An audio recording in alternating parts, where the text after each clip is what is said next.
ರಾಘವೇಂದ್ರ ಸ್ತೋತ್ರ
ನಾವೀಗ ರಾಘವೇಂದ್ರ ಸ್ವಾಮಿಗಳು ಯಾರು ಅಂತ ಕೇಳಿದರೆ ಏನಂತ ಹೇಳಿ ಗೊತ್ತಾ? ಪ್ರಹ್ಲಾದನ ಅವತಾರ, ವ್ಯಾಸರಾಯನ ಅವತಾರ, ಅಂತ ಬಾರ್ಲಿಕರಾಜನ ಅವತಾರ, ಬಾರ್ಲಿಕ ರಾಜನಾಗಿ ಮೆರೆದಂಥ ಪ್ರಭುವೇ ಬಾಬು ಅಂತ ಹೇಳಿ ಇವರ ಹೆಸರು ಹೇಳ್ತೇವೆ. ಪ್ರಾಯಶಃ ಅದಕ್ಕಿಂತ ಹೆಚ್ಚು ರಾಯರಿಗೆ ಖುಷಿಯಾಗುವುದು ಯಾವಾಗ ಗೊತ್ತಾ? ರಾಘವೇಂದ್ರ ಸ್ವಾಮಿಗಳಂದ್ರೆ ಯಾರು ಅಂತ ನಮ್ಮ ಹತ್ರ ಯಾರಾದರೂ ಕೇಳಿದರೆ ಆವಾಗ ಕೊಡಬೇಕಾದ ಉತ್ತರ ಮಧ್ವಾಚಾರ್ಯರ ಪರಂಪರೆಯಲ್ಲಿ ಬಂದವರು ಅಂತ ಹೇಳಿಕೊಂಡು ಹೀಗೆ ಹೇಳಿದರೆ ಆವಾಗ ಇಂಥವರ ಅವತಾರ ಅಂತ ಹೇಳಿದಾಗ ರಾಯರಿಗೆ ಎಷ್ಟು ಖುಷಿಯಾಗುತ್ತೋ ಅದಕ್ಕಿಂತ ಮುಮ್ಮಡಿ ಖುಷಿಯಾಗಿ 10 ಸಲ ಪ್ರಾರ್ಥನೆ ಮಾಡಿಕೊಂಡು ಪಡೆಯುವ ಫಲವನ್ನು 2 ಸಲ ಪ್ರಾರ್ಥನೆ ಮಾಡಬಹುದು. ಯಾಕೆ ಈ ದಿವಸ ರಾಯರ ಮಠ ಅಂತಂದ್ರೆ ಮಾತ್ರ ಸುತ್ತುವುದಲ್ಲ. ರಾಯರ ಮಠಕ್ಕೆ ತ್ರಿಮತಸ್ಥರು ಬರ್ತಾರೆ, ರಾಯರ ಮಠಕ್ಕೆ ಬ್ರಾಹ್ಮಣರು ಮಾತ್ರ ಬರುವುದಿಲ್ಲ, ಬ್ರಾಹ್ಮಣೇತರರು ಬರ್ತಾರೆ. ಯಾರಿಗೆ ಮಧ್ವರಂದ್ರೆ ಏನು ಅಂದ್ರೆ ಗೊತ್ತಿಲ್ವೋ, ಯಾರು ಮಧ್ವರಂದ್ರೆ ಮೈ ಪರಚಿಕೊಳ್ತಾರೋ ಅಂಥವರಿಗೂ ಕೂಡ ನಾವು ಮಧ್ವರು ಅಂತೇಳಿ ತಿಳಿಸಿಕೊಡ್ಬೇಕು. ಹೇಗೆ ಅಂದರೆ ರಾಯರು ಅಂದ್ರೆ ಯಾರಪ್ಪ ಅಂತ ಅವರು ಕೇಳಿಯೇ ಕೇಳ್ತಾರೆ. ಯಾಕೆಂದ್ರೆ ಅವರಿಗೆ ರಾಯರ ಹಿಂದೆ ಮುಂದೆ ಏನು ಗೊತ್ತಿಲ್ಲ. ಮತ್ತೆ ರಾಘವೇಂದ್ರ ಸ್ವಾಮಿಗಳು ಅಂತರಾಕ್ಷತೆ ಕೊಡ್ತಾರೆ, ಸ್ವಪ್ನದಲ್ಲಿ ಬರ್ತಾರೆ, ಶಸ್ತ್ರಚಿಕಿತ್ಸೆ ಮಾಡ್ತಾರೆ, ಇಷ್ಟೇ ಕತೆ ಗೊತ್ತು ವಿನ ಮತ್ತೇನು ಗೊತ್ತಿಲ್ಲ. ಆದ್ದರಿಂದ ರಾಯರ ಜಾತಕ ಬೇಕು ಅಂತಂದಾಗ ನಾವು ಮೊದಲು ಕೊಡಬೇಕಾದ್ದೇನು ಅಂತಂದ್ರೆ ಮಧ್ವಾಚಾರ್ಯರ ಪರಂಪರೆಯಲ್ಲಿ ಬಂದವರು. ಮಧ್ವಾಚಾರ್ಯರ ಅನುಗ್ರಹ ಇದ್ದದ್ದರಿಂದ ಇಷ್ಟು ಚೆನ್ನಾಗಿ ರಾಘವೇಂದ್ರ ಸ್ವಾಮಿಗಳು ಬೆರೀತಾಗಿದ್ದಾರೆ ಅಂತ ಈ ಒಂದು ಮಾತು ನಾವು ಹೇಳಿದೆವು ಅಂತಂದ್ರೆ ಹಣೆಯಲ್ಲಿ ಚೆನ್ನಾಗಿ ಬರೆದಿದೆ. ಮಧ್ವರನ್ನು ತಿಳ್ಕೊಳ್ಳಿಕ್ಕೆ ಹೊರಡ್ತಾನೆ, ಬರೀಲಿಲ್ಲ ಈ ರಾಘವೇಂದ್ರ ಸ್ವಾಮಿಗಳು ಬೇಡ ಅವಾಗ ಸಾತ್ವಿಕರು ಮಾತ್ರ ರಾಯರ ಬಳಿಯಲ್ಲಿ ಉಳಿಯುವಂತಾಗುತ್ತೆ. ಆ ದೃಷ್ಟಿಯಿಂದ ಹಾಗಾದ್ರೆ ಮಧ್ವಾಚಾರ್ಯರ ಪ್ರಚಾರವನ್ನು ಕೊಡಬೇಕ ನಮ್ಮ ನಿಮ್ಮೆಲ್ಲರ ಕರ್ತವ್ಯ ತಾನೆ. ಶಾಸ್ತ್ರದ ಮೂಲಕ ಕೊಡ್ತೇವೆ ತಂದು ಬಿಟ್ಟರೆ ಅವಾಗ ಹೆಚ್ಚು ಜನ ಅದಕ್ಕೆ ತಲೆ ಕೆಡಿಸಿಕೊಳ್ಳಲ್ಲ. ಮತ್ತೆ ಹೇಗೆ ರಾಘವೇಂದ್ರ ಸ್ವಾಮಿಗಳ ಮೂಲಕ, ವಾದಿರಾಜರ ಮೂಲಕ, ರಘುತ್ತಮರ ಮೂಲಕ, ಟೀಕಾರಾಯರ ಮೂಲಕ ಹೀಗೆ ನಾವು ಮಧ್ವಾಚಾರ್ಯರ ಪರಿಚಯವನ್ನು ಕೊಡ್ತೇವೆ ಅಂತಂದಾಗ ಜನ ತಾವು ಬೆಲ್ಲದ ಆಸೆಗೆ ಔಷಧಿಗೆ ಬಾಯಿ ತೆರೆಯುವಂತೆ ರಾಘವೇಂದ್ರ ಸ್ವಾಮಿಗಳಿಂದ ಸಿಗುವ ಫಲದ ಆಸೆಗೆ ಮಧ್ವರನ್ನು ತಿಳ್ಕೊಳ್ಳಿಕ್ಕೆ ಪ್ರಯತ್ನ ಮಾಡಿಯೇ ಮಾಡ್ತಾರೆ. ನಾವು ಹೇಳುವಾಗ ಒಂಚೂರು ಸೇರಿಸಿಕೊಳ್ಬೇಕು ಅದಕ್ಕೆ. ಏನು ಅಂತ 100 ಸಲ ನಿನಗೆ ರಾಘವೇಂದ್ರ ಸ್ತೋತ್ರ 108 ಪ್ರದಕ್ಷಿಣೆ ಬರಲಿಕ್ಕೆ ನಿನಗೆ ಪುರುಸೋತ್ತಿಲ್ಲ ಅಂತ ಗೊತ್ತು.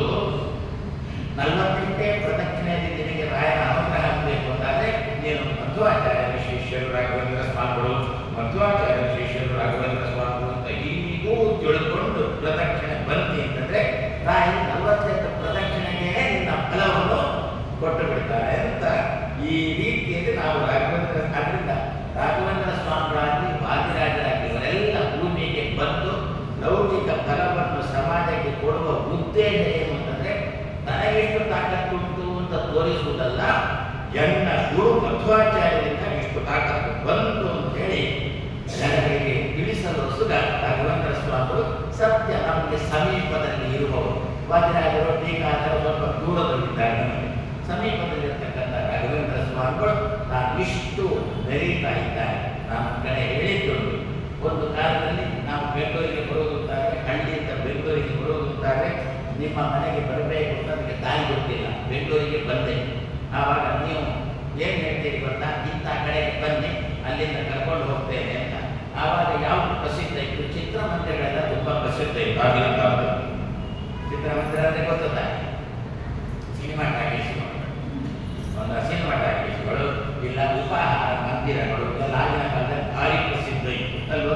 ಇಂತಹ ಚಿತ್ರಮಂದಿರದ ಬಳಿ ಬನ್ನಿ, ಅಲ್ಲಿಂದ ನಾನು ನಿಮ್ಮನ್ನು ಕರ್ಕೊಂಡು ಹೋಗ್ತೇನೆ ಅಂತ ಹೇಳುವ ಕಾಲ ಇದ್ದೇ ಇತ್ತು.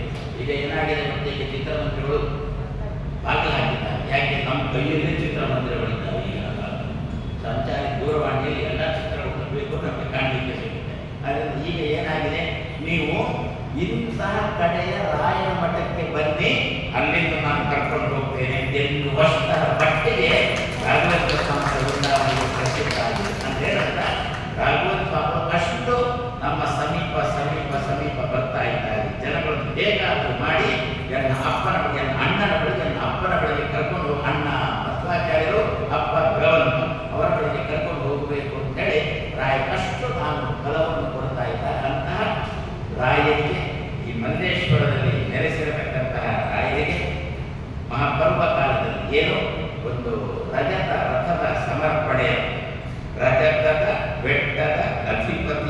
ಬುಡದಲ್ಲಿ ರುದ್ರದೇವರು ಕೈಲಾಸಾಧಿಪತಿದ್ದಾನೆ, ರಜತ ಪರ್ವತದ ಅಧಿಪತಿ ಇದ್ದಾನೆ ರುದ್ರದೇವರು. ಅಂತಹ ರುದ್ರದೇವರ ಪಾದ ಬುಡದಲ್ಲಿ ನೆಲೆಸಿರತಕ್ಕಂತಹ ರಾಘವೇಂದ್ರ ಸ್ವಾಮಿಗಳಿಗೆ ಒಂದು ರಜತದ ರಥವನ್ನು ಸಮರ್ಪಣೆ ಮಾಡುವ ಸಂದರ್ಭದಲ್ಲಿ ಒಂದು 7 ದಿವಸಗಳ ಕಾಲ ವಾಕ್ಶುದ್ಧಿಗೋಸ್ಕರ ಬಲಿಮಾಲ ಶ್ರೀಗಳವರು ರಜತದ ರಥ ಸಮರ್ಪಣೆ ಮಾಡ್ತಾರೆ. ನಾವು ನೀವು ಸೇರಿಕೊಂಡು ಸುವರ್ಣವನ್ನೇ ಸಮರ್ಪಣೆ ಮಾಡೋದು. ಸುವರ್ಣ ಮಧ್ಯಲ್ಲ,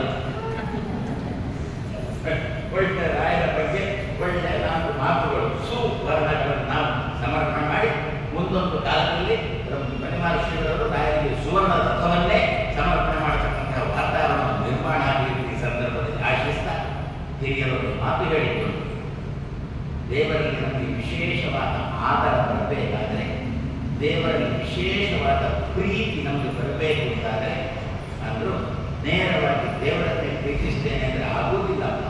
ಮತ್ತೆ ಅವರ ಪರಿವಾರದವರನ್ನು ಪ್ರೀತಿಸಲಿಕ್ಕೆ ಕಲಿ, ಆಮೇಲೆ ದೇವರನ್ನು ಅವಾಗ ಪ್ರೀತಿಸಲಿಕ್ಕೆ ಅವರೆಲ್ಲ ಅನುಕೂಲ ಮಾಡಿಕೊಡ್ತಾರೆ. ಯಸ್ಯ ದೇವೇ ಪರಾ ಭಕ್ತಿ ಯಥಾ ದೇವೇ ತಥಾ ಗುರು, ಯಥಾ ದೇವೇ ತಥಾ ಗುರು. ಯಸ್ಯ ಯಾರಿಗೆ ದೇವೇ ಪರಾ ಭಕ್ತಿ, ದೇವರನ್ನು ಪ್ರೀತಿಸುವುದು. ಭಕ್ತಿ ಹಾಕಿದ್ರೆ ಪ್ರೀತಿ ಇರ್ತಕ್ಕಂಥ ತಿಳ್ಕೊಂಡು ಮಾಡತಕ್ಕಂಥ ಪ್ರೀತಿಗೆ ಭಕ್ತಿ ಅಂತ ಹೆಸರುತ್ತಾರೆ.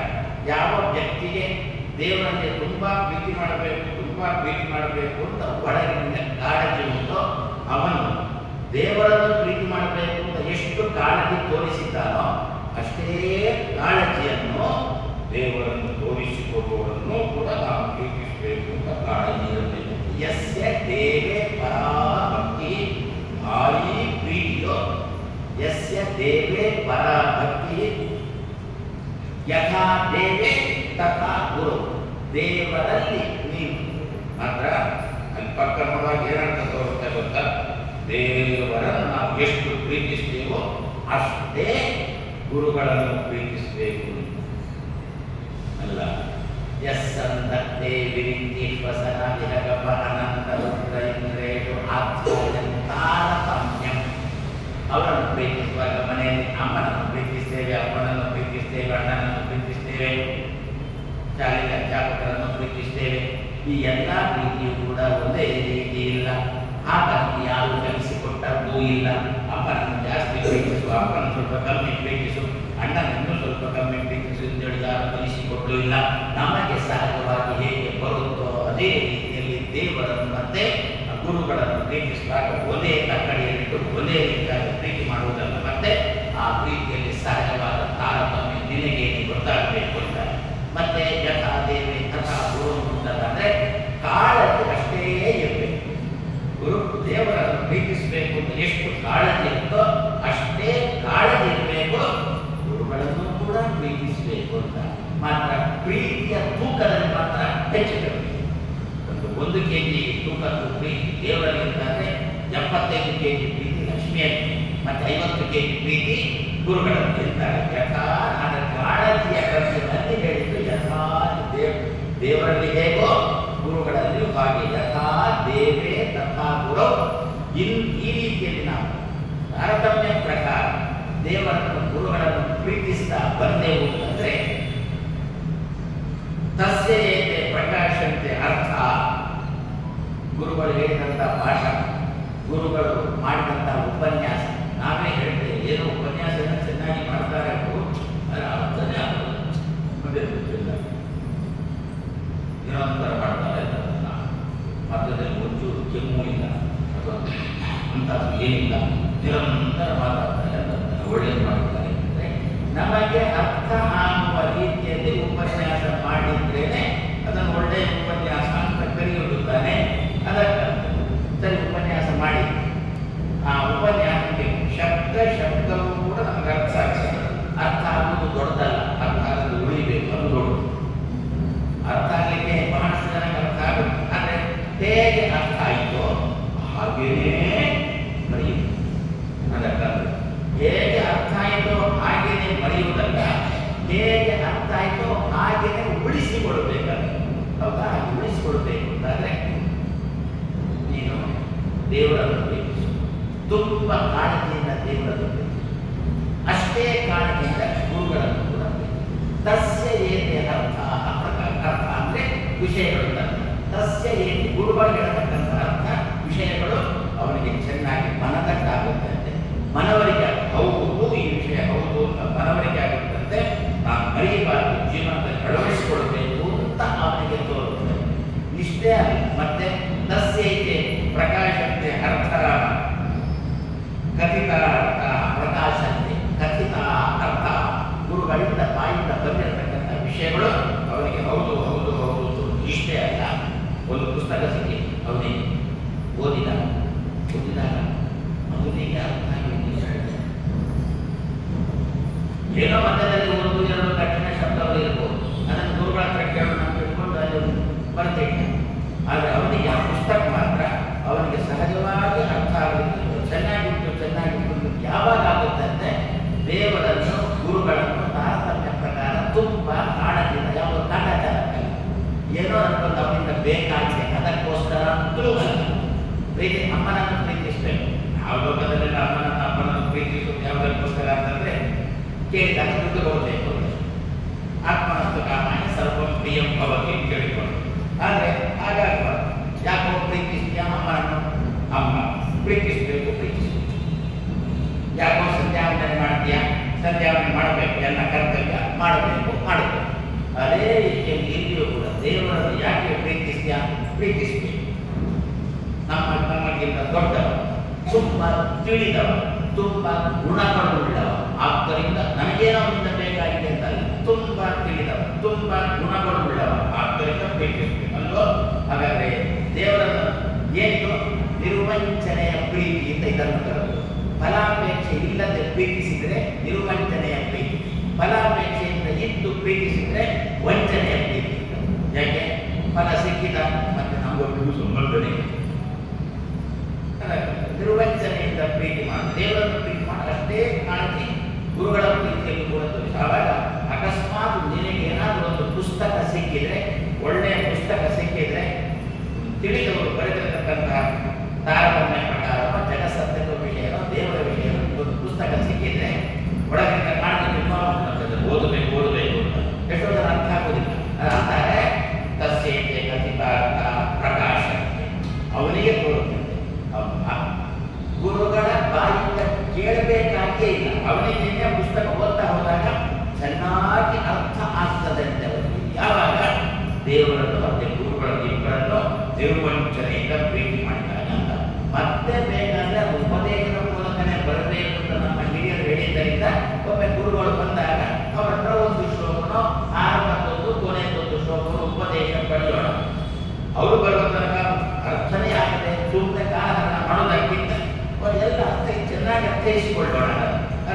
ಹೇಗೆ ಮುಂಚಿಕ್ಕಿಂತ ಮೊದಲೇ ನಾವು ಎಲ್ಲ ಪುರಾಣದ ಮಂತ್ರಗಳನ್ನು ಮಗುವಿಗೆ ಕಲಿಸಿಕೊಡ್ತೇವಲ್ಲ, ಆಮೇಲೆ ಆ ಉಪನಯನ ದಿವಸ ಹಬ್ಬದಿಂದ ಗಾಯತ್ರಿ ಉಪದೇಶ ಆಗಿಬಿಟ್ರೆ ಮತ್ತೆ ನಿರಂತರವಾಗಿ ಹೋಗುತ್ತೆ. ಅದೇ ರೀತಿ ನಮಗೆ ಗುರುಗಳ ಅಕ್ಕಪಕ್ಕದಲ್ಲಿ ಇಲ್ಲದಿರುವಾಗ ಒಳ್ಳೆಯ ಪುಸ್ತಕ ನಮಗೆ ಸಿಕ್ಕಿದಾಗ ಅದು ಓದಿದಾಗ ನಮಗೆ ಅರ್ಥ ಆಗಬೇಕು ಅಂತಾದರೆ ಅವಾಗ ದೇವರನ್ನು ಪ್ರೀತಿಸಲಿಕ್ಕೆ ಕಲಿಯೋಣ, ಗುರುಗಳನ್ನು ಪ್ರೀತಿಸಲಿಕ್ಕೆ ಕಲಿಯೋಣ ಅಂತ ಹಿರಿಯರು ಗುರುಗಳ ಪ್ರೀತಿ ಮತ್ತೆ ದೇವರ ಪ್ರೀತಿಯನ್ನು ನಿರ್ವಂಚನೆಯಿಂದ ನಮಗೆ ತಿಳಿಸಿಕೊಟ್ಟಾಗ ಭಗವಂತನಿಗೆ ಸಂಬಂಧಪಟ್ಟ ಗುರುಗಳಿಗೆ ಸಂಬಂಧಪಟ್ಟ ಗ್ರಂಥಗಳು ನಮಗೆ ಅರ್ಥ ಆಗ್ತದೆ ಅಂತ ಹೇಳಿದ್ದು.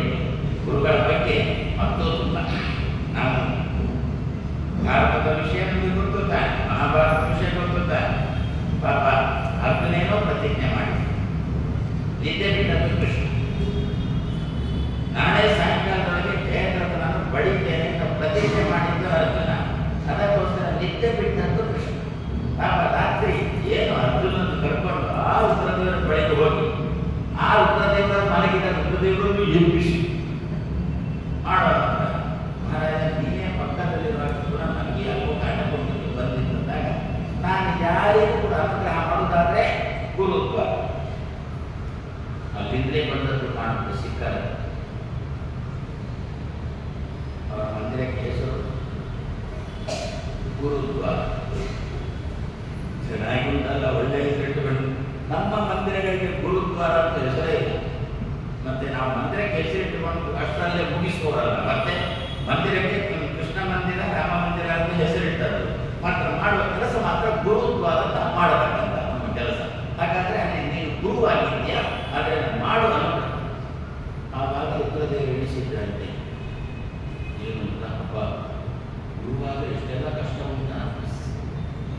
ಏನು ಕಷ್ಟ? ಗುರು ಆಗಲಿಕ್ಕೂ ಕಷ್ಟ ಉಂಟು, ಆದ್ಮೇಲೂ ಕಷ್ಟ ಉಂಟು. ಆಗಲಿಕ್ಕೆ ತುಂಬ ಶ್ರಮ ಪಡಬೇಕು ಅಂತ ಗೊತ್ತು ತಾನೆ.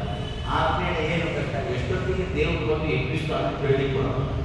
ಪಾಪ ಆರಾಮದಲ್ಲಿ ಮಲಗಿಕೊಂಡಿದ್ರು ರುದ್ರದೇವರು. ಕೃಷ್ಣ ಅಂತ ನೀನು ಗುರುವಿನ ಸ್ಥಾನದಲ್ಲಿದ್ದೀಯ, ಅದರಿಂದ ಮಲಗಲಿಕ್ಕಿಲ್ಲ. ಒಂದು ರೀತಿಯಲ್ಲಿ ವೈದ್ಯ ಅಂತೆ, ಮಲಗಲಿಕ್ಕೆ ಮತ್ತೆ ಯಾಕೆ ವೈದ್ಯಕೀಯ ಕ್ಷೇತ್ರಕ್ಕೆ ಇಳಿದದ್ದು? ದುಡ್ಡು ಮಾಡೋದಕ್ಕೋಸ್ಕರ ಮಾತ್ರ ಅಲ್ಲ, ವೈದ್ಯಕೀಯ ಕ್ಷೇತ್ರಕ್ಕೆ ಇಳಿದ್ರೆ ನಿದ್ದೆ ಬಿಡ್ಲಿಕ್ಕೂ ಗೊತ್ತಿರಬೇಕು. ರುದ್ರದೇವರು ವೈದ್ಯರ ರುದ್ರ ಅಕಸ್ಮಾತ್ ಜನ ರುದ್ರಂ ದ್ರಾವಯತೆ, ನಮ್ಮೆಲ್ಲರ ಕಾಯಿಲೆಯನ್ನು ಪರಿಹಾರ ಮಾಡುವ ರುದ್ರದೇವರ, ಅದರಿಂದ ವೈದ್ಯರ ಗುರುಗಳ, ಅದರಿಂದ ಕೃಷ್ಣ ಅಂತ ವೈದ್ಯನಾಗಿದ್ಯಾ, ರುದ್ರ ವೈದ್ಯನ ಹೆಸರಿಟ್ಟುಕೊಂಡಿದ್ಯಾ.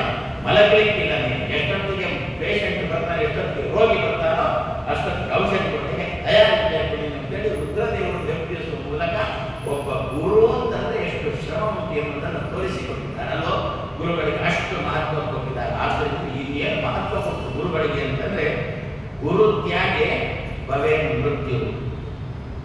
ಸಪ್ತಾಂತೆ ಲೆಕ್ಕ ಅಂದ್ರೆ ಗುರು ತ್ಯಾಗೆ ಭವೇತ್ ಮೃತ್ಯು.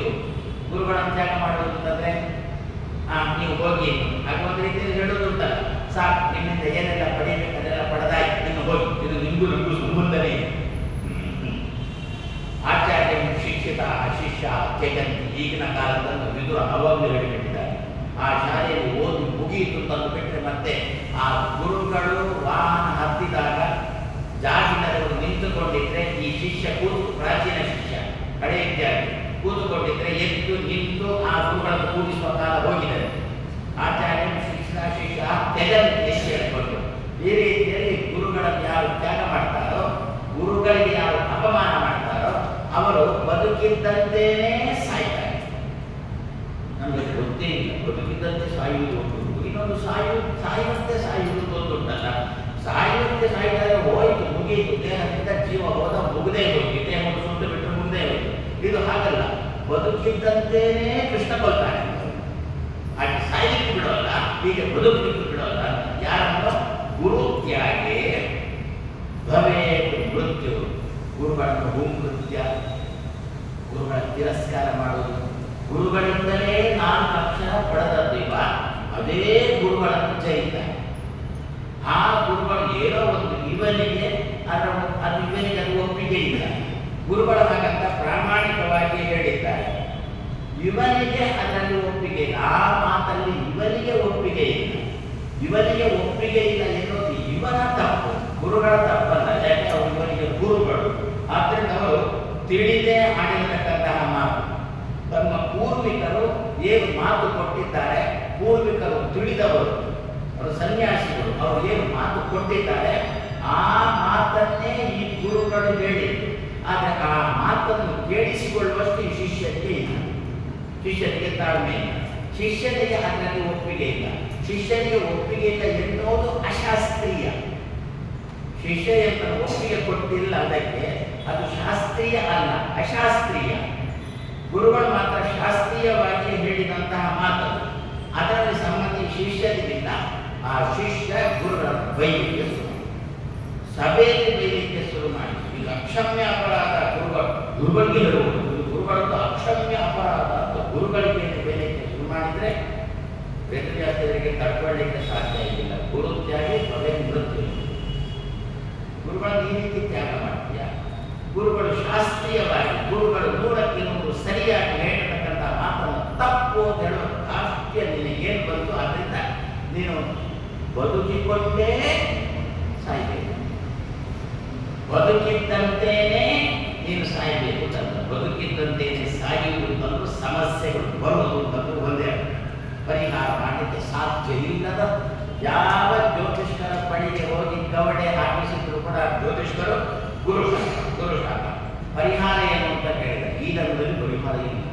ಇದು ಏನು ಅಂತಂದ್ರೆ ನಿಮ್ಮ ಭಾಷೆಯಲ್ಲಿ ಮಾತಾಡುತ್ತಾರೆ, ಜಾಮೀನು ಇಲ್ಲದ ಬಂಧನ.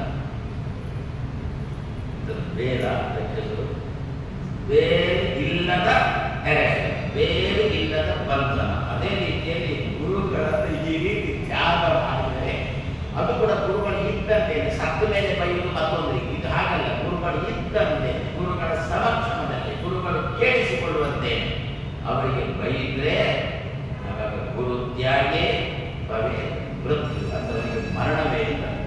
ಇನ್ನು ಗುರುಗಳು ಕೊಟ್ಟಿರತಕ್ಕಂಥ ಮಂತ್ರವನ್ನು ತ್ಯಾಗ ಮಾಡಿಬಿಟ್ರೆ ದಾರಿದ್ರ್ಯ ಶುರುವಾಯಿತು.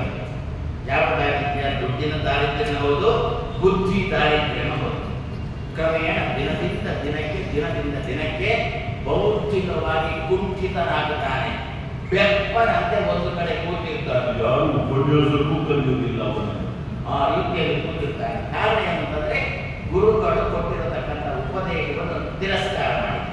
ಗುರುಗಳಿಗೆ ನಾವು ಚಿಕ್ಕವನಿರುವಾಗ ಅವನಿಗೆ ವಿದ್ಯಾಪೀಠದಲ್ಲಿ ಇಟ್ಟುಕೊಂಡು ಉಪದೇಶ ಮಾಡಿದ್ದಾರೆ, ಅದನ್ನು ತಿರಸ್ಕಾರ ಮಾಡಿದ್ದಾರೆ, ಕಡೆಗಣಿಸಿದ್ದಾರೆ. ಗುರು ಮಂತ್ರ ಪರಿತ್ಯಾಗಿ ದರಿದ್ರದ, ಮಂತ್ರ ತ್ಯಾಗಿ ದರಿದ್ರದ. ಗುರುಗಳೇ ಮಂತ್ರ ತ್ಯಾಗ ಏನು ಗೊತ್ತಾ? ಗುರುಮಂತ್ರ ತ್ಯಾಗಕ್ಕೆ ಮುಂದೆ ಹೇಳ್ತಾರೆ ಏನು? ಗುರುಮಂತ್ರ ಪರಿತ್ಯಾಗಿಗೆ ರೌರವದಾರಕ ಅಂತ. ಇದು ಮಂತ್ರ ತ್ಯಾಗ ಅಂದರೆ ಗುರುಗಳು ಅಥವಾ ಅಕ್ಕಪಕ್ಕದವರು ಜಪ ಮಾಡುವಾಗ, ತುಂಬ ಜಪ ಮಾಡುವಾಗ ನಮಗೂ ತೋರುತ್ತೆ ಆ ಮಂತ್ರ ಜಪ ಮಾಡಬೇಕು, ಈ ಮಂತ್ರ ಜಪ ಮಾಡಬೇಕು ಅಂತ ನಮಗೂ ತೋರುತ್ತೆ. ಉಪದೇಶ ಇಲ್ಲ.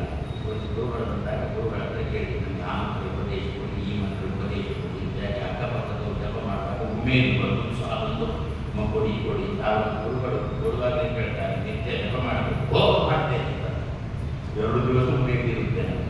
ನಾವೆಲ್ಲ ಆರಂಭ ಶೂರ, ನಮ್ಮದೊಂದು ಬಿರುದು ದಕ್ಷಿಣ ಭಾರತದಲ್ಲಿ ಆರಂಭ ಶೂರ, ಅದನ್ನು ದಾಕ್ಷಿಣಾತ್ಯ ಅಂದರೆ ದಕ್ಷಿಣ ಭಾರತದಲ್ಲೆಲ್ಲ ಧಾಮ್ ಧೂಮ್ ತಿಳ್ಕೊಂಡು ಆರಂಭ ಮಾಡ್ತಾರೆ.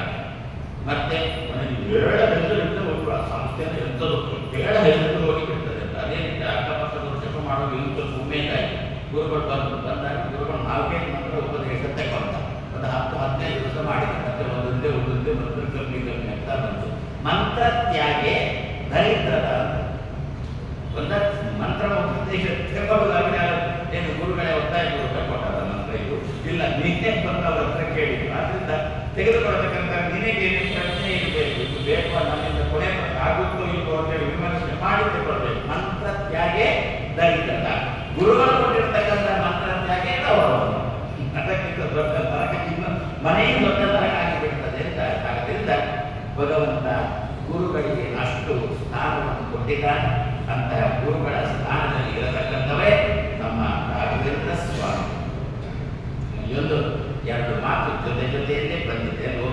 ಒಂದು ಹರೇ ಶ್ರೀನಿವಾಸ ಗುರು ರಾಘವೇಂದ್ರ ಅಂತ 2 ಜೊತೆಯಲ್ಲಿ ಬಂದಿರತಕ್ಕಂಥ ಮಾತು.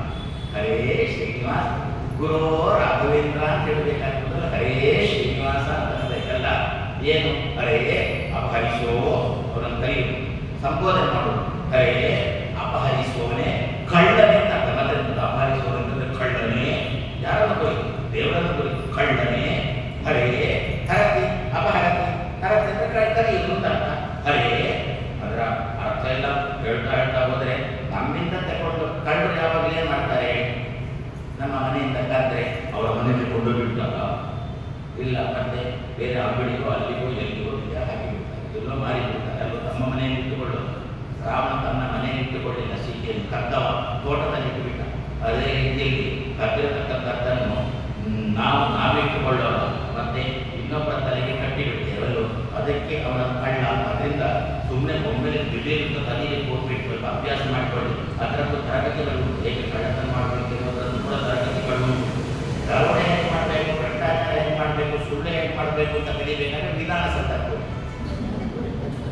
ಚೆನ್ನಾಗಿ ಕಲಿಸ್ತಾರೆ. ಹೇಗೆ ಭ್ರಷ್ಟಾಚಾರ ಮಾಡಬೇಕು, ಹೇಗೆ ಸುಳ್ಳು ಬಿಡಬೇಕು, ಹೇಗೆ ದರೋಡೆಗೆ ಟೋಪಿ ಹಾಕಬೇಕು ಅಂತ ಹೇಳ್ಕೊಂಡು ಅಲ್ಲಿ ಹೋಗಿ ಕಳ್ಳತನ ಮಾಡಲಿಕ್ಕೆ ದೇವರ ಹತ್ರನೇ ಕಲಿಬೇಕು.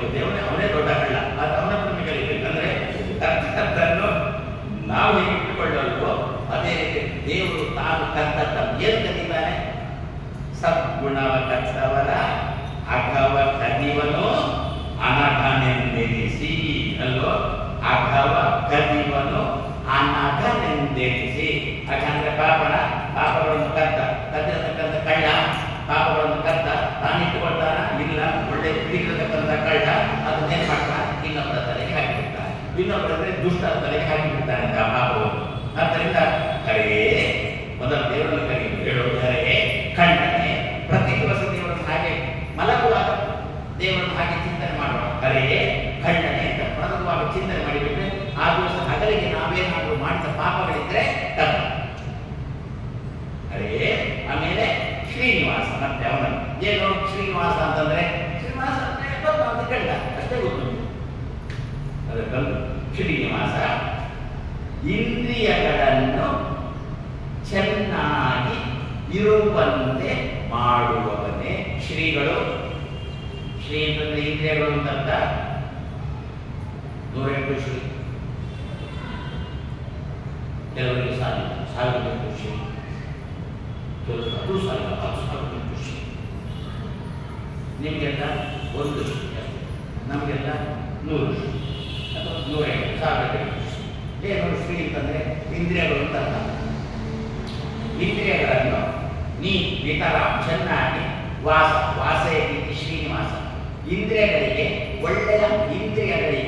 ಒಳ್ಳೆಯ ಆಹಾರವನ್ನು ಕೊಟ್ಟು, ಇಂದ್ರಿಯಗಳಿಗೆ ಒಳ್ಳೆಯ ಆಹಾರವನ್ನು ಕೊಟ್ಟು ಆ ಇಂದ್ರಿಯಗಳು ಚೆನ್ನಾಗಿ ವಾಸ ಮಾಡುವಂತೆ ಯಾವ ಮಾಡ್ತಾನೋ ಅವರನ್ನೇ ಶ್ರೀನಿವಾಸ ಅಂತ ಕರೀತಾರೆ. ಇಂದ್ರಿಯಗಳು ಅವುಗಳಿಗೆ ಒಳ್ಳೆ ಆಹಾರ ಕೊಡಬೇಕು ಅಂತ ಏನಾಗಬೇಕು? ಒಳ್ಳೆ ಆಹಾರ ಕೊಡಬೇಕು ಅಂತ ಅಂದ್ಬಿಟ್ರೆ ಕೆಟ್ಟ ಆಹಾರವನ್ನು ತಿನ್ನದಂತೆ ಮಾಡಬೇಕಷ್ಟೇ. ಕೆಟ್ಟ ಆಹಾರವನ್ನು ಬಿಡಿಸಿ ಒಳ್ಳೆ ಆಹಾರ ಕೊಡಬೇಕು. ಕೆಟ್ಟ ಆಹಾರ ಯಾವಾಗ ಏನೆಲ್ಲ ಬೇಡದ್ದು ನೋಡುದು, ಬೇಡದ್ದು ತಿನ್ನುವುದು, ಇದೆಲ್ಲ ಕೆಟ್ಟದ್ದು. ನಮ್ಮ ಇಂದ್ರಿಯಗಳಿಗೆ ಆಹಾರ ಅದು ಹೋಗಬೇಕು ಅಂತ ಏನಾಗಬೇಕು? ಒಳಗಿದ್ದಂಥ ಪಾಪವನ್ನು ತೆಗಿಬೇಕು. ಅದಕ್ಕೋಸ್ಕರ ಹರೇ ಒಳಗಿದ್ದಂಥ ಕಶ್ಮಲವನ್ನು ತೆಗೆಯೋ, ಆವಾಗ ಇಂದ್ರಿಯಗಳು ನನಗೆ ಊಟ ಅಂತ ಕೇಳ್ತಾರೆ. ಆವಾಗ ಒಳ್ಳೆಯ ಊಟವನ್ನು ಕೊಡೋ, ಒಳ್ಳೆಯ ವಿಷಯಗಳನ್ನು ಕೊಟ್ಟು ಇಂದ್ರಿಯಗಳು ಒಳ್ಳೆದನ್ನೇ ನೋಡಿದ್ರೆ, ಒಳ್ಳೆದನ್ನೇ ಮಾತಾಡಿದ್ರೆ, ಒಳ್ಳೆದನ್ನೇ ಕೇಳಿದ್ರೆ ಇಂದ್ರಿಯಗಳು ಚೆನ್ನಾಗಿರ್ತಾರೆ. ಕೆಟ್ಟದ್ದನ್ನು ಮಾತಾಡಿದ್ರೆ, ಕೆಟ್ಟದ್ದನ್ನು ನೋಡ್ಬಿಟ್ಟು ಇಂದ್ರಿಯಗಳು ಕಳ್ಕೊಂಡು ಬರ್ತಾನೆ ಹೊಡಿತಾನೆ. ಇದ್ದ ಇಂದ್ರಿಯಗಳು 4 ಹಲ್ಲುಗಳು ಉದುರಿ, ಇದ್ದದ್ದೇ 4 ಹಲ್ಲು, ಅದು ಕೂಡ ಉದುರಿ. ಯಾಕೆ? ಕೆಟ್ಟದ್ದನ್ನು ಮಾತಾಡಿದ್ರಿಂದ. ಹಾಗಾದ್ರೆ ನಾಲಿಗೆ ಚೆನ್ನಾಗಿರ್ಬೇಕಾ? ನಾಲಿಗೆ ಅನ್ನತಕ್ಕಂಥ ಇಂದ್ರಿಯ ಚೆನ್ನಾಗಿ ವಾಸ ಮಾಡಬೇಕಾ? ಹಾಗಾದ್ರೆ ಆ ನಾಲಿಗೆ ಅನ್ನತಕ್ಕಂಥ ಒಳ್ಳೆಯ ವಿಷಯವನ್ನು ಕೊಡಿ. ಆವಾಗ ನಾಲಿಗೆ ಅನ್ನತಕ್ಕಂಥ ಇಂದ್ರಿಯ ಚೆನ್ನಾಗಿರುತ್ತಾ? ಯಾವುದರ್ಥ? ಶ್ರೀನಿವಾಸ, ಹರೇ ಶ್ರೀನಿವಾಸ. ಇಂದ್ರಿಯಗಳೆಂಬ ಕುದುರೆಗಳು ಕೆಟ್ಟ ಆಹಾರದ ಕಡೆಗೆ ಓಡಲಿಕ್ಕೆ ಕಾರಣಗಳಾದ ಅಗವನ್ನು ಹರೇ, ಆ ಪಾಪಗಳನ್ನು ತೆಗೆಯೋ. ಆಮೇಲೆ ಇಂದ್ರಿಯಗಳಿಗೆ ಒಳ್ಳೆಯ ವಿಷಯಗಳೆಂಬ ಆಹಾರವನ್ನು ಕೊಟ್ಟು ಇಂದ್ರಿಯಗಳು 100 ಕಾಲ ಬದುಕುವಂತೆ ಮಾಡುವ. 100 ಕಾಲ ಅಂದ್ರೆ ನಾವಿರುವಷ್ಟು ಕಾಲ ಅಂತ ಇರ್ತದೆ. ನಾವಿರುವಷ್ಟು ಕಾಲ ಇಂದ್ರಿಯಗಳು ಬದುಕಿಲ್ಲ ಅಂದ್ರೆ ಆವಾಗ ಉಪಮುಖ್ಯಮಂತ್ರಿಯನ್ನು ಸೇರಿಸಿಕೊಳ್ಬೇಕು. ಕಣ್ಣು ಕಂಡಿಲ್ಲ, ಕನ್ನಡ ಬಂತು. ಕಿವಿ ಕೇಳಲಿಲ್ಲ, ಒಂದು ಇಂದ್ರಿಯ ಬಂತು. ಕಾಲು ಬಿದ್ದೋಯ್ತು, ಮತ್ತೊಂದೇನೋ ಬಂತು, ಅರ್ಥತಕ್ಕ ಕಾಲಿಯನ್ನು ಬಂತು. ಅದಕ್ಕಂತ ಅವುಗಳು ಚೆನ್ನಾಗಿರುವಂತೆ ಯಾರ ಬೇಡಿಕೊಳ್ಬೇಕು? ಹರೇ ಶ್ರೀನಿವಾಸ.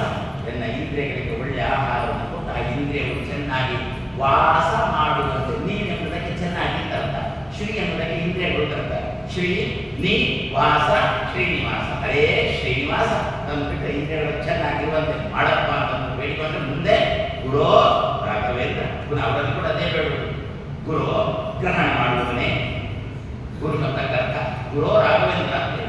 ಗುರು ಶಬ್ದಕ್ಕೆ ಏನರ್ಥ? ಗುರು ಅಂತ ಹೇಳೋದು ಗುರು ಅಂತ ಕರೆದಲ್ಲ.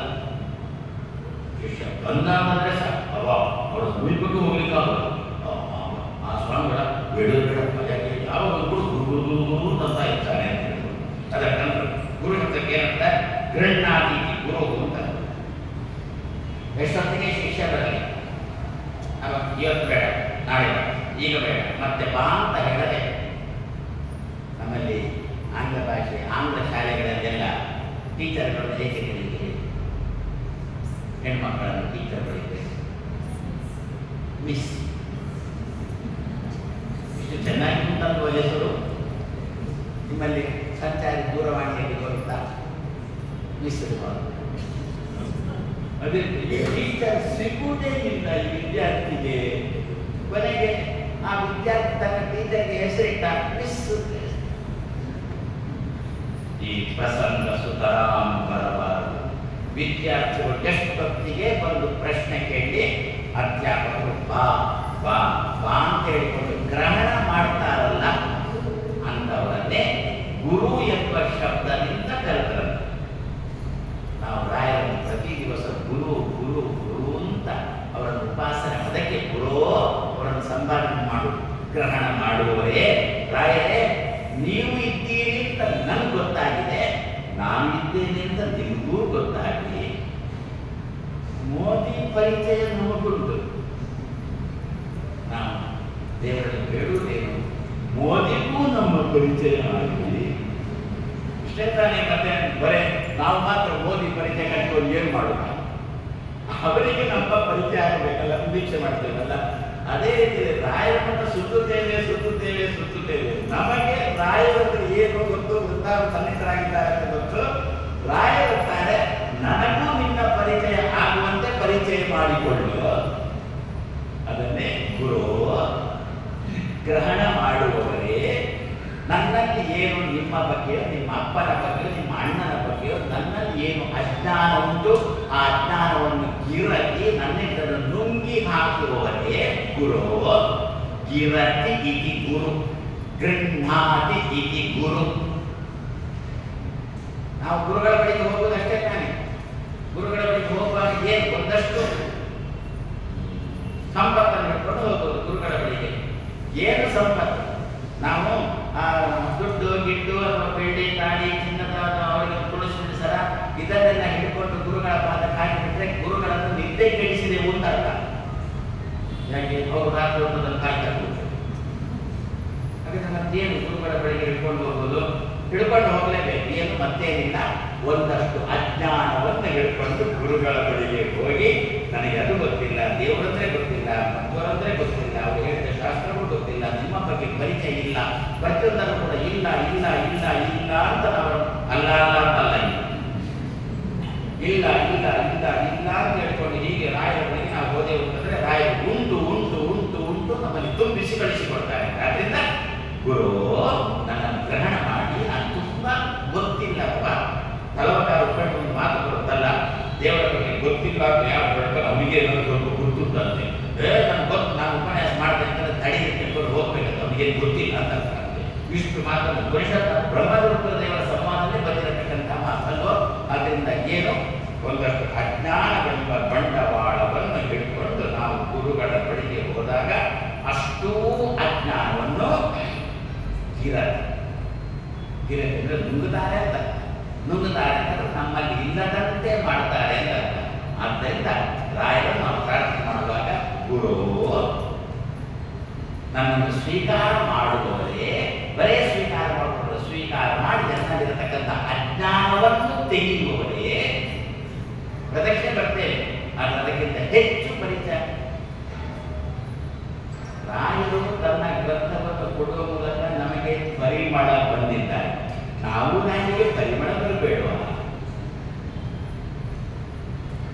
ನಾವು ರಾಯರ ಬಗ್ಗೆ ಬಂದಾಗ ರಾಯರು ಕೂಗು ಮುಚ್ಚಿಕೊಂಡು ಕೊಡತಕ್ಕಂಥ ಪ್ರಸಂಗ ಬರಬಾರ್ದಲ್ಲ.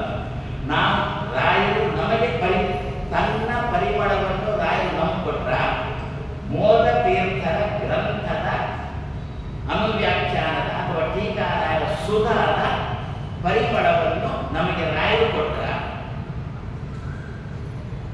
ಹಾಗಾದ್ರೆ ನಾವು ಪರಿಮಳ ಬರ್ತೇವೆ ಅಂತ ರಾಯರ ಮನೆಗೆ ಕೊಡಬೇಕಲ್ಲ. ಇದು ದುರ್ವಾಸನೆ ಬರ್ತದೆ, ಕಲಿಸಿಕೊಡಿ ಅಂತ ರಾಯರು ಹೇಳಬಾರ್ದಲ್ಲ. ಪರಿಮಳ ಬರಬೇಕಾದ್ರೆ ಪರಿಮಳದ 4 ಅಕ್ಷರ ಏನ್ರಿ? ಈ ಅಡಿಗೆ ರಸವಿಲ್ಲ, ಗಂಧವಿಲ್ಲ. ಅಡಿಗೆ ಬೈಯುವ ಕ್ರಮ ಸಂಸ್ಕೃತದಲ್ಲೇ ಬೈಯಬೇಕಾದ ಅಡಿಗೆ ಗೊತ್ತಾಗುತ್ತೆ. ರಸಗಂಧ ಸ್ವಯಂ ನಾಸ್ತಿ, ರುಚಿಯೂ ಇಲ್ಲ, ಪರಿಮಳವೂ ಇಲ್ಲ. ಏನೋ ಬೋಂಡ ಮಾಡಿದ್ದಾರೆ ಅಥವಾ ಏನೋ ದೋಸೆ ಹಾಕಿದ್ದಾರೆ, ಆ ದೋಸೆಯನ್ನು ಮೂಗಿಗೆ ಹಿಡಿದ್ರೂ ಕೂಡ ಪರಿಮಳ ಬರುತ್ತಾರೆ. ನಮ್ಗೆ ಯಾವಾಗಲೂ ಕೂಡ ಯಾವಾಗ ಅದನ್ನು ಸ್ವೀಕಾರ ಮಾಡಲಿಕ್ಕೆ ಅರ್ಹ ಆಗುತ್ತೆ ಅಂತಂದ್ರೆ ಒಳ್ಳೆಯ ಪರಿಮಳ ಇದ್ದರೆ, ಒಳ್ಳೆಯ ರುಚಿ ಇದ್ದರೆ, ರಸ ಮತ್ತೆ ಗಂಧ ಎರಡು ಇತ್ತು ಅಂತಂದ್ರೆ ಅದು ಸ್ವೀಕಾರ ಆಗಾಗೋ. ಪ್ರತಿ ದಿವಸ ರಾಯರು ಕೊಟ್ಟಿರತಕ್ಕಂಥ ಗ್ರಂಥವನ್ನು ಪರಿಮಳ ಪರಿಮಳ ಪರಿಮಳ ಅಂತ ಉಪಾಸನೆ ಮಾಡೋದು. ಸತ್ಯಕ್ಕಷ್ಟೇ ಓದಲಿಕ್ಕಂತೂ ಯಾವ ಜನ್ಮದಲ್ಲಿಯೂ ಏನು, ಓದ್ತೀವಿ ಈ ಜನ್ಮದಲ್ಲಿ, ಅರ್ಥೈಸಿಕೊಳ್ಳೋದು ಯಾವ ಜನ್ಮದಲ್ಲಿಯೂ ಏನು. ಸದ್ಯಕ್ಕೆ ಈಗ ನೀವೊಂದು ಸಮಾಜಕ್ಕೆ ಕೊಟ್ಟಿರತಕ್ಕಂಥ ಗ್ರಂಥದ ಹೆಸರು ಪರಿಮಳ. ಟೀಕಾರಾಯ ಅಮೃತ ಕೊಟ್ಟಿದ್ದಾರೆ, ಸುಧಾ ಕೊಟ್ಟಿದ್ದಾರೆ. ಆ ಸುಧಾದಲ್ಲಿ ಏನುಂಟು? ಪರಿಮಳ ಉಂಟು. ಅಮೃತದಲ್ಲಿ ಪರಿಮಳ ಉಂಟು, ಅಮೃತದಲ್ಲಿ ಪರಿಮಳ ಉಂಟು, ಸುಧಾದಲ್ಲಿ ಪರಿಮಳ ಉಂಟು. ಸುಧಾ ಪರಿಮಳ, ಸುಧಾ ಪರಿಮಳ ಅಂತ ಹೀಗೆ ಚಿಂತನೆ ಮಾಡಿಬಿಟ್ರೆ ನಮ್ಮ ಮನೆಯವರು ಮಾಡಿ ಹಾಕಿರ್ತಕ್ಕಂಥ ಅಡಿಗೆ, ಅವರು ಹೊಸ ಅಡಿಗೆ ಮಾಡುವುದಾದ್ರೂ ಕೂಡ ಎಲ್ಲಿ ಎಷ್ಟು ಪರಿಮಳ ಉಂಟು ಗೊತ್ತಾ? ನಮ್ಮ ಲೌಕಿಕ ನಮ್ಮ ಹೊಟ್ಟೆ ತುಂಬಿಸುವುದಕ್ಕೋಸ್ಕರನೇ ಆರಂಭದಲ್ಲಿ ತಮ್ಮ ತಮ್ಮ ಗ್ರಂಥಗಳಿಗೆ ನಮ್ಮ ತಿಂಡಿ ತಿನಿಸಿನ ಹೆಸರನ್ನೇ ಒಂದು ತಿಂಡಿಗೆ ಸುಧಾ ಅಂತ ಹೆಸರು, ಇನ್ನೊಂದು ತಿಂಡಿಗೆ ಆ ಸುಧಾದ ಪರಿಮಳ ಇಲ್ಲಿ ಬೇರೆ ಹೆಸರು ಇರುವುದಿಲ್ಲ. ಯಾಕೆ? ನಾವೆಲ್ಲ ತಿಮ್ಮಣ್ಣಿಗಳಿಗೆ ಅದನ್ನ ಆಕರ್ಷಣೆ ಆಗುವುದು. ಇಲ್ಲಿ ಮಲ್ಲೇಶ್ವರದಲ್ಲಿ ಸೇರ್ತೀರಾ ಜನ, ಈಗ ಸಂಜೆ ಸಾಯಂಕಾಲ ಊಟ ಗೀಟ ಎಂತದಿಲ್ಲ, ಆದರೂ ಕೂಡ ಬಂದಿದ್ದೀರಿ, ಉಪನ್ಯಾಸಕ್ಕೆ ಬಂದಿದ್ದೀರಿ ಅಂತ. ಕೆಲವು ಕಡೆ ಸಾಯಂಕಾಲ ಉಪನ್ಯಾಸ ವ್ಯವಸ್ಥೆ ಮಾಡೋದು, ಮಧ್ಯಾಹ್ನ ಉಪನ್ಯಾಸ ವ್ಯವಸ್ಥೆ, ಮಧ್ಯಾಹ್ನ ಕೂಡ ಊಟ ಆದಮೇಲೆ ಊಟಕ್ಕಿಂತ ಮೊದಲೇ. ಯಾಕೆ? ಊಟ ಆಯ್ತು ಅಂದರೆ ಕೈ ತೊಳಿಲಿಕ್ಕೇನೆ ಮನೆಗೆ ಹೋಗ್ತಾರೆ, ಅದಕ್ಕೋಸ್ಕರ ಊಟದ ಮೊದಲೇ. ಅಂದರೆ ನಾನು ಒಂದು ರೀತಿಯಾಗಿ ತಿಮ್ಮಂಡಿಗಳು ತರ್ತಾರೋ. ಹಾಗಾದರೆ ಈ ತಿಮ್ಮಂಡಿಗಳಾದ ಈ ಜನರನ್ನು ಆಚಾರ್ಯ ಮಧ್ವರ ಗ್ರಂಥದ ಕಡೆಗೆ ಎಳಿಬೇಕು ಅಂತಾದರೆ ಆ ಗ್ರಂಥಗಳಿಗೆ ನಾವೊಂದು ತಿಂಡಿಯ ಹೆಸರು ಕೊಟ್ಟು ಬಿಟ್ಟರೆ ಒಳ್ಳೆಯ ತಿಂಡಿ ಕೇಳಿಕೊಂಡು ಜನ ಬರ್ತಾರೆ ಅಂದ್ಕೊಂಡು ಸುಧಾ ಅಂತ ಹೆಸರು ಕೊಟ್ಟರು. ಆಮೇಲೆ ಅದಕ್ಕೆ ಪರಿಮಳ ಅಂತ ಹೆಸರು ಕೊಟ್ಟರು. ಇಂತಹ ಪರಿಮಳ ಸುಧಾ ಪರಿಮಳ ಅಂತ ಪ್ರತಿ ದಿವಸ ಚಿಂತನೆ ಮಾಡೋಣ. ಚಿಂತನೆ ಮಾಡಿಕೊಂಡು ರಾಯರಿಗೆ ನಾವು ಬರೋಣ. ಬಂದಾಗ ರಾಯರು ಏನ್ ಮಾಡ್ತಾರೆ ಗೊತ್ತಾ? ಅಬ್ಬ ಏನೋ ತುಂಬಾ ಪರಿಮಳ ಬರ್ತಾ ಉಂಟು.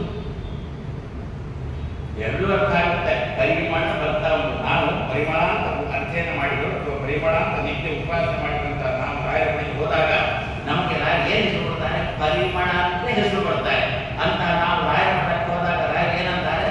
ಪರಿಮಳ ಬರ್ತಾ ಉಂಟು. ಎರಡು ಅರ್ಥ ಆಗುತ್ತೆ. ತಿಂಡಿ ಪರಿಮಳ ಬರ್ತಾ ಉಂಟು ಅಂತಾಗುತ್ತೆ, ಅಥವಾ ಪರಿಮಳ ಅಂತ ನಿತ್ಯ ಉಪಾಸನೆ ಮಾಡತಕ್ಕಂಥ ವ್ಯಕ್ತಿ ನನ್ನ ಬಳಿಗೆ ಬರ್ತಾ ಇದ್ದಾನೆ ಅಂತ ನಾನು ಆಗ ಹೇಳಿದಂತೆ ನಮಗೆ ಮಾತ್ರ ರಾಯರ ಪರಿಚಯ ಇಲ್ಲ, ರಾಯರಿಗೂ ನಮ್ಮ ಪರಿಚಯ. ಯಾವುದರ ಮೂಲಕ? ಗ್ರಂಥದ ಮೂಲಕ. ಆ ದೃಷ್ಟಿಯಲ್ಲಿ ರಾಯರು ಏನು? ಗುರು ನನ್ನನ್ನು ಗ್ರಹಣ ಮಾಡುವವರೇ, ಗ್ರಹಣ ಮಾಡಿ ದೃಷ್ಟಿಯಲ್ಲಿ ಮಾಡೋಲ್ಲ. ಸ್ವಲ್ಪ ನಾವೆಲ್ಲ ಹೊರಗೆ ಆಚೀಚೆ ಹೋಗುವಾಗ ಏನೇನೇನೇನೋ ಕೃಷ್ಣದ ದ್ರವ್ಯಗಳನ್ನು ಮೈ ಮೇಲೆ ಸುರಿದುಕೊಂಡು ಸೋತೆವೆಲ್ಲ. ಯಾಕೆ? ಸಹಜವಾಗಿ ಮೈಯಲ್ಲಿ ಪರಿಮಳ ಇಲ್ಲ, ಮತ್ತೆ ಏನು ಬೂದಿ ಬಳ್ಕೊಂಡು ನಾವು ಹೊರಗೆ ಹೋಗ್ತೇವಲ್ಲ. ಯಾಕೆ? ಬರ ಹತ್ತಿದ ನಮ್ಮ ಸುತ್ತಮುತ್ತ ಸೇರಿದ್ದೋ ಅದನ್ನು. ಹಾಗಾದರೆ ರಾಘವೇಂದ್ರ ಸ್ವಾಮಿಗಳ ಪರಿಮಳವನ್ನು ನಾವು ನಮ್ಮ ಮೈಯಲ್ಲಿ ಹಾಕೊಳ್ಳೋಣ, ಮನಸ್ಸಿನಲ್ಲಿ ಹಾಕೊಳ್ಳೋಣ, ರಾಯರ ಮಠಕ್ಕೆ ಬರೋಣ. ರಾಯರ ಪರಿಚಯಿಸ್ತಾರೆ ನಮ್ಮನ್ನು. ನಾನು ಆಗಲೇ ಹೇಳಿದ್ದೆ, ನಮಗೆ ರಾಯರ ಪರಿಚಯ ಉಂಟು, ರಾಯರಿಗೆ ನಮ್ಮ ಪರಿಚಯ ಆಗಬೇಕು ಅಂದರೆ ನಾವು ಪರಿಮಳ ದ್ರವ್ಯವನ್ನು ಮೆತ್ತಿಕೊಂಡು ರಾಯರ ಮಠಕ್ಕೆ ಬಂದೇ ಅಂತಂದರೆ ರಾಯರಿಗೆ ನಮ್ಮ ಪರಿಚಯ ಆಗಿದೆ. ಪರಿಮಳ ಬಂತು ನೋಡಿ ಅಂತಾರೆ. ಆ ದೃಷ್ಟಿಯಲ್ಲಿ ಗುರು ರಾಘವೇಂದ್ರ ನನ್ನನ್ನು ಗ್ರಹಣ ಮಾಡಿ, ಗುರು ಗ್ರಹಣ ಮಾಡುವವರೇ ಎಂದವರು ನೀವು ರಾಘವೇಂದ್ರ. ಏನು ರಾಘವೇಂದ್ರ? ರಾ ಅಘ ವೇಂದ್ರ ಇಷ್ಟೊಂದು ನಾವು ನಿತ್ಯ ಕೇಳಿದ್ರು. ಹಾಗಾದ್ರೆ ನಿತ್ಯ 108 ಬಾರಿ ರಾಘವೇಂದ್ರ ರಾಘವೇಂದ್ರ ರಾಘವೇಂದ್ರ ಅಂತ ಹೇಳ್ತಾ ಇದ್ರು. ನಾನು ಉಪನ್ಯಾಸ ನಿಧಾನದಿಂದ ಬಿಡಿಸಿದಾಗ ಅವರೇ ಕೇಳಿದ್ರು, ಇದರಲ್ಲಿ ಇಷ್ಟು ಅಕ್ಷರ ಉಂಟಾ? ಮತ್ತೆ ನೀವು ನಿತ್ಯ 108 ಹೇಳ್ತಿದ್ದದ್ದು. ನಿಧಾ 10 ಬಾರಿ ಆಗುವ ಅಡ್ಡಿಯಿಂದ ನಿಧಾನ ಕೇಳೋಣ. ರಾ ಅಘ ವೇಂದ್ರ. ರಾಘವೇಂದ್ರ ಅಂತಲ್ಲ, ರಾ ಅಘ ವೇಂದ್ರ. ರಾಘವೇಂದ್ರ. ಮೊದಲು ರಾ, ಆಮೇಲೆ ದ್ರ, ಮಧ್ಯದಲ್ಲಿ 2 ಪಾಪಗಳು, ಒಂದು ಅಘ, ಇನ್ನೊಂದು ವೇಮ್. ವೇಮ್ ಅಂದ್ರೆ ಗೊತ್ತು ನಿಮಗೇನು ಅಂತ. ವೇಮ್ ಪಾಪಂ ಕಟಯತಿ ವೆಂಕಟೇಶ ಅಂತ ನಾವು ನಿತ್ಯ ಚಿಂತನೆ ಮಾಡುವುದು. ಹಾಗಾದ್ರೆ ಒಂದು ಪಾಪ ವೇಮ್ ಎನ್ನುವುದು ಮಧ್ಯದಲ್ಲಿ ಉಂಟು, ಇನ್ನೊಂದು ಪಾಪ ಅಘ. ಅಘ ಅಂದ್ರೆ ಪಾಪನ, ಯಾಕೆ ದೇವರಿಗೆ ಅನಘ ಅಂತ ಹೆಸರ, ಅದನ್ನ ಅಘ ಅಂದ್ರೆ ಪಾಪನ. ಒಂದು ಅಘ ಎನ್ನುವ ಪಾಪ, ಇನ್ನೊಂದು ವೇಮ್ ಎನ್ನುವ ಪಾಪ. ಮೊದಲೊಂದು ರಾ, ಮತ್ತೊಂದು ದ್ರ, ಒಟ್ಟಿಗೆ ರಾಘವೇಂದ್ರ ಎನ್ನತಕ್ಕಂಥದ್ದನ್ನು ಯಾರ ಬಾಯಿಯಿಂದ? ವಿಜಯೇಂದ್ರ ಕರಾಬ್ಯೋಕ್ತ ಸುಧೀಂದ್ರ ವರಪುತ್ರಕ ಅಂತೇಳಿ ಸುಧೀಂದ್ರರ ಬಾಯಿಯಿಂದ ಸರಸ್ವತಿ ಇವರಿಗೆ ಕೊಟ್ಟಿರತಕ್ಕಂಥ ನಾಮ. ಆ ನಾಮದ ಅರ್ಥ ಏನು?